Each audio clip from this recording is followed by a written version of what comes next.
मैं आहिस्ता आहिस्ता केकड़े की तरह रेंग कर छत के दूसरे किनारे पर पहुंच गया, जहां नीचे दूसरी मंजिल का बरामदा था। बरामदे में एक कुर्सी खाली पड़ी थी। फ्लैट गरीबाना थे। अंदर से किसी बच्चे के रोने और माँ के झुरकने की आवाजें आ रही थी। मैं बरामदे में कूद गया। आवाज सुनकर अंदर से एक मराठी औरत साड़ी संभालती हुई निकली। उई माँ, वो चीख पड़ी। सीढ़ियों का दरवाजा मेरे सामने था। मैं जितनी तेजी से सीढ़ियां उतर सकता था उतर कर नीचे गली में पहुंच गया। सामने ईरानी होटल में लोग खाना खा रहे थे। गली हल्की फुहार में भीग रही थी। किसी ने भी मेरी तरफ नहीं देखा। उस जीने से फ्लैटों के लोग उतरते चढ़ते रहते थे। चंद कदम तेज तेज उठाने के बाद मैं लपक कर गली की दूसरी समत लिया। ये गली भी आगे उसी बाजार में निकल आई जहां पुलिस की गाड़ी बगदादी होटल के बाहर खड़ी थी। मैंने दूर से देखा कि होटल के बाहर जलते बल्ब की रोशनी में पुलिस की गाड़ी में सिर्फ ड्राइवर ही बैठा था। इसका मतलब था कि बाकी सिपाही इंस्पेक्टर की क़यादत में ऊपर जा चुके हैं। मैं उल्टे पांव भिंडी बाजार से मोहम्मद अली रोड की तरफ चलने लगा, जहां बाजार में ट्रैफिक का रश था। मैरीन ड्राइव वगैरह का इलाका होता तो पुलिस की जीप मेरा पीछा करके मुझे पकड़ सकती थी, लेकिन जहां जीप इतनी भी तेजी से मेरे पीछे नहीं आ सकती थी जितनी तेजी से मैं चला जा रहा था। मोहम्मद अली रोड अभी दूर थी कि करीब ही बस स्टॉप पर एक बस आकर रुकी, जिसकी पेशानी पर लेमिंगटन रोड लिखा था। जो बंबई में रह चुके हैं उन्हें मालूम होगा कि बंबई सेंट्रल का रेलवे स्टेशन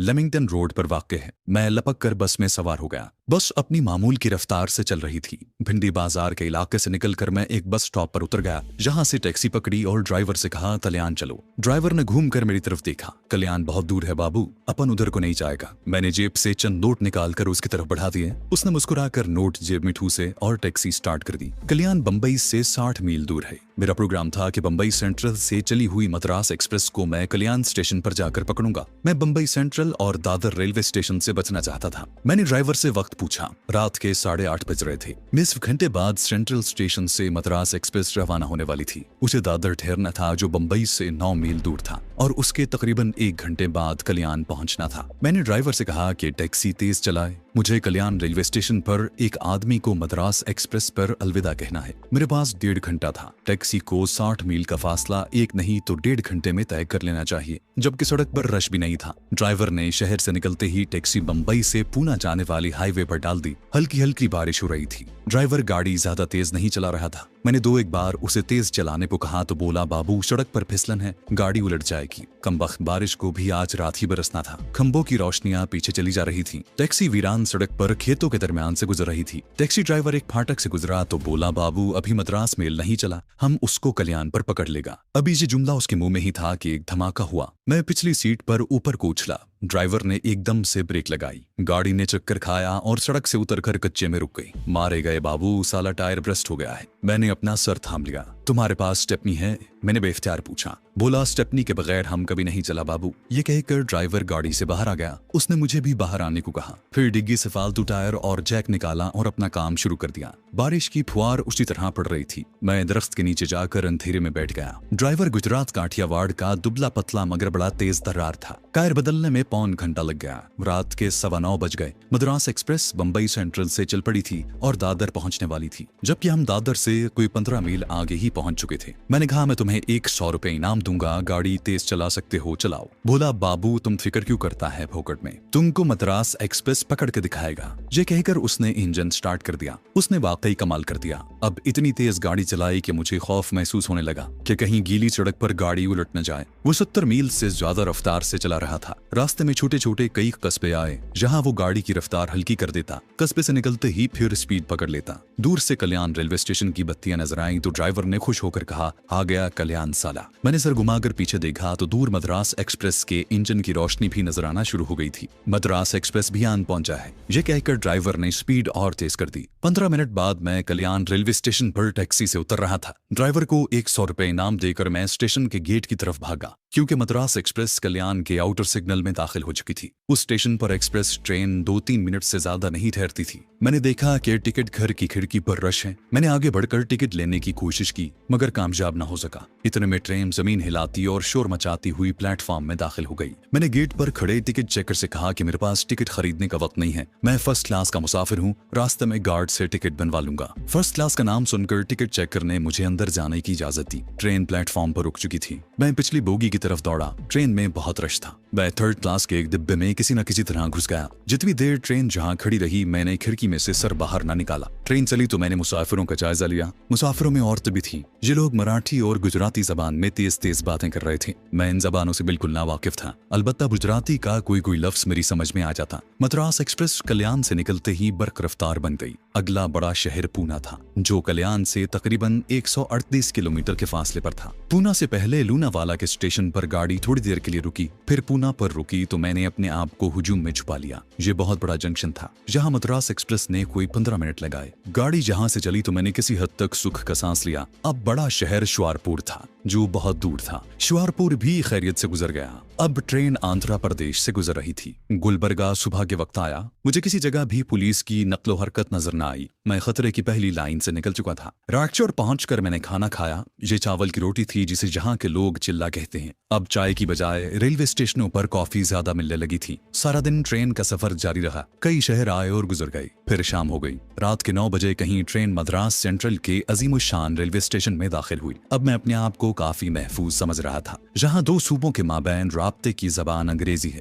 अंग्रेजी का मयार जहां से बहुत बुलंद है। रेलवे कुली तक अंग्रेजी जबान में अपना मफहूम समझा लेते हैं। मुझे मद्रास से आगे मंडापम कैंप नामी शहर में जाना था, जहां ज़ेरे जमीन एटमी प्लांट काम कर रहा था। मेरे सामने बहुत बड़ा मिशन था। मैं अकेला और अजनबी था। मैं इन लोगों की जबान से भी नावाकिफ था। बज़ाहिर मेरा मिशन एक नामुमकिन मिशन था। उस मुल्क ने अपने एटमी प्लांट के मरकज को दुश्मन जासूसों के लिए खुला नहीं छोड़ रखा होगा। कदम कदम पर हिफाजती इंतजाम किए गए होंगे। मेरे पास तो अब जहरीला सिगार भी नहीं था। मैं सिर्फ खुदा के सहारे और अपने अज़्म के बल पर आगे बढ़ता चला जा रहा था। लेकिन अब आगे जाने से पहले मुझे कुछ मंसूबाबंदी की जरूरत थी। इसलिए मैंने फैसला किया कि कुछ रोज मद्रास में कायम किया जाए। मेरे पास भारतीय करेंसी भी खत्म होने वाली थी। बमुश्किल 500-600 रुपए बाकी रह गए थे। मुझे रुपयों का भी बंदोबस्त करना था। मुझे स्टेशन पर ही पता चला कि शहर में बड़े डाक खाने के पीछे किसी मुसलमान हाजी साहब की सराय है, जहां मुझे वाजिबी किराए पर कमरा मिल सकता है। मैं टैक्सी लेकर उस सराय में पहुंच गया। ये 2 मंजिला बिल्डिंग थी। एक दाढ़ी वाले हाजी साहब कुर्सी लगाए बैठे थे। मैंने सलाम किया और उन्हें बताया कि मैं मालिर कोटला का पंजाबी मुसलमान हूँ और मेरा नाम उमर हयात है। स्पोर्ट्स गुड्स का धंधा करता हूँ और मद्रास में अपने माल का ऑर्डर बुक करने आया हूँ। हाजी साहब ने मुझे 10 रुपए रोज पर एक छोटा सा नीम शिकस्ता कमरा दे दिया, जहाँ कोई पलंग नहीं था। मैंने जमीन पर ही बिस्तर लगा लिया। तिरुचिनापल्ली, जो कभी मेरा हेडक्वार्टर रह चुका था, यहाँ से बहुत दूर था, इसलिए मैं इत्मीनान से यहाँ टिक गया। मेरा इरादा हफ्ते भर से ज्यादा ठहरने का नहीं था। इस दौरान में मुझे बाकायदा कोई मंसूबा बनाकर अपने मिशन पर रवाना होना था। काफी सोच विचार के बाद मैं इस नतीजे पर पहुंचा कि मुझे अल्लाह का नाम लेकर अपने टारगेट की तरफ रवाना हो जाना चाहिए। टारगेट पर पहुंचकर सूरत हाल का जायजा लिया जाए और उसकी रोशनी में कोई फैसला किया जाए। मेरे पास थोड़ी सी रकम रह गई थी। सबसे पहले मुझे पैसों की जरूरत थी। मैंने मद्रास की अजनास मंडी में एक मुसलमान मोपले की आड़त की दुकान पर नौकरी कर ली। 2 माह यहाँ नौकरी करने के बाद मैंने इतने पैसे जमा कर लिए कि मंडापम कैंप तक सफर कर सकता था और वहाँ कुछ रोज तक अपना खर्च भी चला सकता था। चुनाचे एक रोज मैं किसी को बताए बगैर मद्रास के दूसरे बड़े स्टेशन से कन्याकुमारी एक्सप्रेस में सवार होकर अपनी मंजिल की तरफ रवाना हो गया। ये भी एक तवील सफर था। मुझे भारत की निचली तिकोन तक पहुंचना था। रास्ते में मेरे लिए खतरनाक जोन तिरुचिनापल्ली का स्टेशन भी आता था। यह स्टेशन कहीं आधी रात को जाकर आया। मैं डिब्बे में ही छुपकर बैठा रहा। तिरुचिनापल्ली के बाद रामेश्वर और मदुराई जैसे बड़े शहर भी गुजर गए। दूसरे दिन ट्रेन कोडे कनाल रोड के स्टेशन पर रुकी।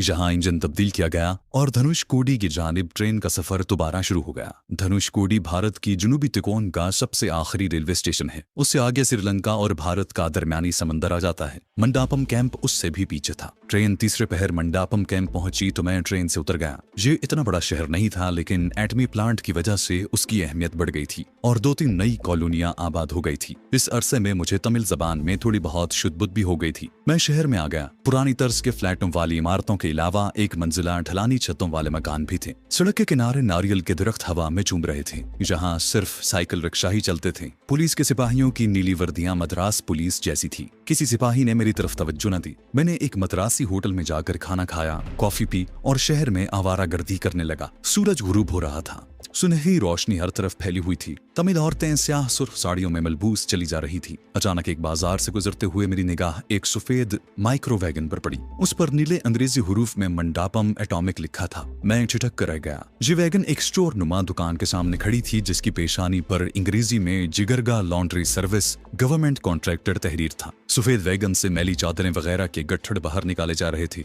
जब वैगन चली तो मैं दुकान में दाखिल हो गया। दुकान का अचकन पोश उधेड़ उम्र का मालिक काउंटर पर बैठा सिगार पी रहा था। एक मुलाजिम काउंटर पर खड़ा रजिस्टर में इंतराज कर रहा था। मालिक के सांवले माथे पर मेहराब का निशान था। दुकान में मक्के और मदीना शरीफ के कते भी लगे थे। मैंने लॉन्ड्री के मालिक के पास जाकर बड़े अदब से झुककर सलाम किया और कहा, हुजूर मैं मुसलमान हूँ, मेरा नाम उमर हयात है, आपकी इमदाद का तलबगार हूँ। लॉन्ड्री के मालिक ने मेरी तरफ गौर से देखा और कहा, तुम कौन हो? शक्ल से तुम मद्रास या आंध्र प्रदेश के नहीं लगते, कहाँ से आए हो? मैंने इंतहाई दर्दनाक लहजे में उससे जो कहानी सुनाई वो ये थी कि मैं भारतीय पंजाब की मुसलमान रियासत मालिर कोटला का रहने वाला हूँ। मेरे वालिदैन मर चुके हैं। मेरे बाप ने मेरे नाम काफी जायदाद छोड़ी, मगर मेरा चचा उस जायदाद की खातिर मेरा दुश्मन हो गया और किराए के कातिल मेरे पीछे लगा दिए। मैं जान बचाकर दिल्ली भागा। कातिल वहां भी पहुंच गए। मैंने वहां से भी राह फरार इख्तियार की और इस शहर में आ गया। सोचा वो इतनी दूर नहीं आ सकेंगे। लॉन्ड्री का मालिक बड़ी तवज्जो से मेरी कहानी सुनता रहा। तिबला मैं शरीफ और साहिब जायदाद हूँ, अल्हम्दुलिल्लाह मुसलमान हूँ। आपसे बस इतनी गुजारिश है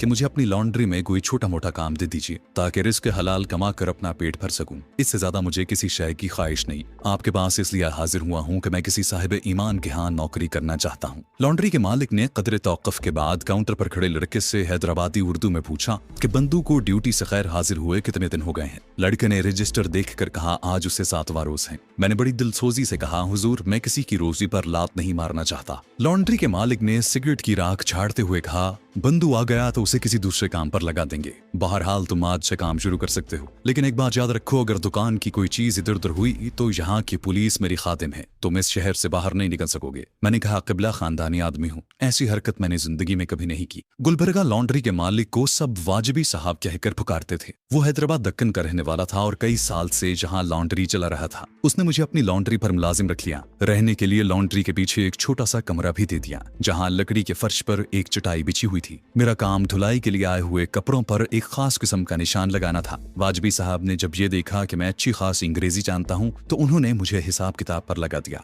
मुझे वहाँ काम करते हुए 1 महीना गुजर गया। मैंने छोटी छोटी मूछें रख ली थी। अपने हुलिये को ज्यादा से ज्यादा छुपाने की गरज से मैं अपने सर पर हर वक्त कश्ती नुमा हैदराबादी टोपी पहने रहता। मेरा लिबास भी हैदराबादी शुरफा जैसा था, अचकन और आड़ा पजामा। इस दौरान मैंने एटॉमिक रिएक्टर से आने वाली वैगन का पूरा शेड्यूल नोट कर लिया था। ये वैगन महीने में 2 बार एक खास तारीख को मैले कपड़े, जिनमें ज्यादातर चादरें, डॉक्टरों वाले लंबे सफेद कोट और मास्क होते थे, लेकर आती और धुले हुए कपड़े लेकर वापस चली जाती। उस वैगन का ड्राइवर एक बूढ़ा तमिल हिंदू था जो सफेद गोल टोपी और सफेद लंबा कोट पहनता था। मैंने वाजबी साहब को अपने हुस्न इखलाक से गर्विदा बना लिया था। मैं उनके साथ शाम की एक नमाज भी पढ़ता था। उसने एक बार मेरे गले में पड़े हुए मुकद्दस नक्श के बारे में पूछा तो मैंने बताया कि ये तावीज मेरी वालिदा ने मरने से 2 रोज कबल मुझे दिया था और कहा था कि मैं इसे गले से कभी ना उतारूं। ये तुम्हारी खुशनसीबी की अलामत है। वाजबी साहब बोले, बजा फरमाया मियां उमर हयात, वालिदा की दुआएं हमेशा हमारे साथ होती हैं। एटॉमिक रिएक्टर के बारे में वाजबी साहब की मालूमात वाजबी सी थी।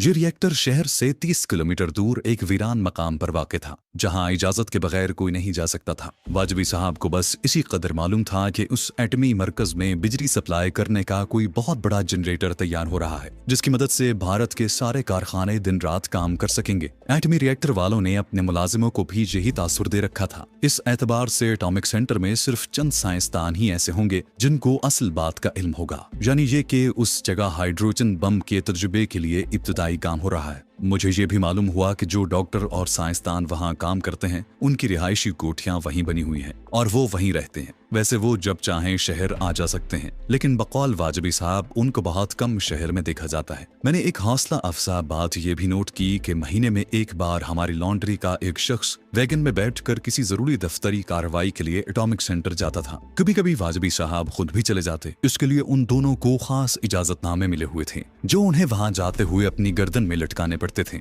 एक बार ऐसा हुआ कि वाजबी साहब को बुखार था। उस रोज लॉन्ड्री के आदमियों को रसीदों पर दस्तखत करवाने एटॉमिक सेंटर जाना था। दूसरा आदमी इत्तेफाक से छुट्टी पर था। एटॉमिक सेंटर की गाड़ी जाने के लिए तैयार थी। मैंने वाजबी साहब से कहा कि आप क्यों तकलीफ करते हैं, मैं जाता हूँ। वो बोले, मियाँ बरखुरदार, तुम मेरी जगह वहाँ नहीं जा सकते, तुम्हारे लिए एक अलग इजाजतनामा बनवाना पड़ेगा। चुनाचे अगले माह मेरा इजाजतनामा भी बनवा दिया गया। ये नीले रंग का एक ID कार्ड था जिस पर मेरी तस्वीर चिस्पा थी और एटॉमिक सेंटर के चीफ सिक्योरिटी ऑफिसर के दस्तखत और मोहर लगी थी। मेरे मिशन का पहला मरहला कामयाब हो गया। उसी महीने जब आखिरी तारीखों को एटॉमिक सेंटर की वैगन धुलाई लेने आई तो वाजबी साहब आराम कुर्सी पर बैठे सुकून से सिगरेट पी रहे थे। बोले, आज तुम चले जाओ मियाँ, मगर ख्याल रहे इधर उधर झांकने या बगैर इजाजत किसी तरफ जाने की हरगिज कोशिश न करना। मैंने कहा, खातिर जमा रखिए किबला, मुझे तो अपने काम से गरज है। ये कहकर मैं वैगन में बैठ गया और एटॉमिक रिएक्टर की तरफ रवाना हो गया। ID कार्ड मैंने अपने गले में लटका लिया था जो मेरी अचकन के बाहर सीने पर झूल रहा था। पहले तो वैगन नारियल के दरख्तों में घिरी हुई एक सड़क पर चलती रही। 10-15 किलोमीटर आगे निकलने के बाद रेतीला इलाका शुरू हो गया।